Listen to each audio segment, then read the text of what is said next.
Voici une manifestation britannique contre l'expansion du péage urbain, ou ULEZ, acronyme signifiant Zone à très faibles émissions, et qui fait payer aux conducteurs 14 € par jour si leur voiture n'est pas conforme aux normes d'émission. Le maire de Londres, Sadiq Khan, prévoit d'étendre la zone à l'ensemble du Grand Londres, affirmant que cela réduira la pollution. Mais la question de savoir si ces plans atteindront cet objectif est débattue. Des plaques d'immatriculation factices portant l'inscription non au péage parsèment la foule.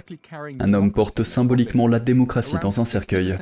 Environ 60% des personnes qui ont répondu à la consultation publique sur l'expansion s'opposent au projet. Alan Miller, fondateur de l'association Together, demande au maire de Londres de démissionner. Nous sommes ici pour dire que nous n'allons pas nous laisser faire et que nous ne voulons pas de l'extension du LEZ. La majorité des habitants de Londres et des zones limitrophes n'en veulent pas non plus. Et nous avons des sympathisants de tous les pays qui font campagne et du lobbying, qui contestent ces choses et qui viennent tous ici, en solidarité. Nous demandons à Sadiq Khan d'arrêter, de se retirer. 4 conseils municipaux de Londres et un conseil de comté du Surrey contestent juridiquement les plans du LEZ. La semaine dernière, un juge de la Haute Cour leur a donné l'autorisation d'aller en justice pour 2 raisons. La question de la légalité de l'expansion de la zone et la partie du plan concernant la mise à la casse. Le programme de mise à la casse, d'un montant d'environ 125 millions d'euros, vise à aider les Londoniens éligibles à mettre à la casse leurs véhicules non conformes. Les conducteurs doivent bénéficier de certaines prestations pour recevoir une subvention de 2 250 € pour une voiture ou la moitié pour une moto. Les projets de Khan ont été salués par les groupes écologistes et les défenseurs de la qualité de l'air. Un porte-parole de Khan a déclaré « Environ 4 000 Londoniens meurent prématurément chaque année à cause de la pollution de l'air » et que Khan n'est pas prêt à rester les bras croisés.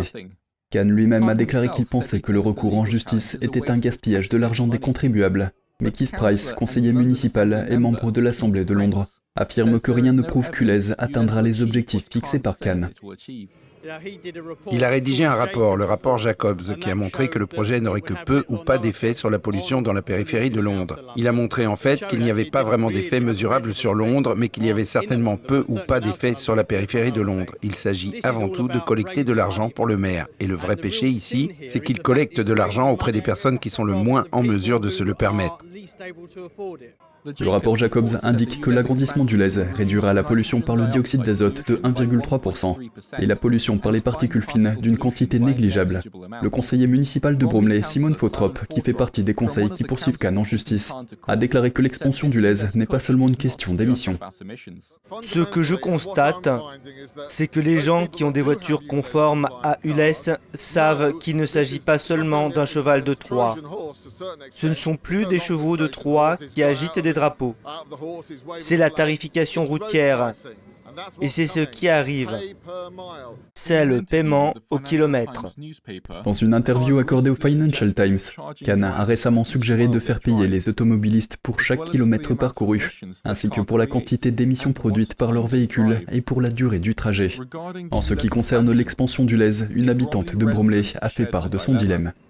J'ai une Jeep et je dois m'en séparer. J'ai une petite caravane. Je suis un parent célibataire, je me suis occupé de tout. J'ai une semi-caravane. Ma voiture n'est pas conforme, je dois donc en acheter une autre et je n'ai pas les moyens d'en acheter une. Mais je ne suis pas la seule concernée. C'est le cas de tous nos agriculteurs, c'est le cas de tous nos travailleurs sociaux qui vont et viennent dans les arrondissements.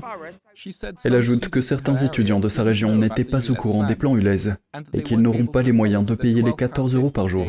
De même, les agriculteurs devront payer pour conduire leur tracteur d'une ferme à l'autre. Lembit Opik, ancien député libéral-démocrate et actuel directeur de la communication du groupe d'action Motorcycle, a déclaré que le projet ULEZ allait pénaliser des millions de personnes.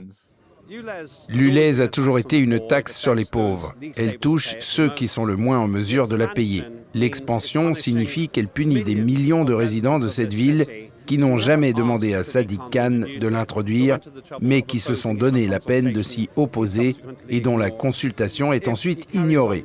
S'il continue ainsi, la question est de savoir qui il pense servir, le public qui paye un salaire ou un pseudo-agenda environnemental vaniteux, dogmatique et non scientifique.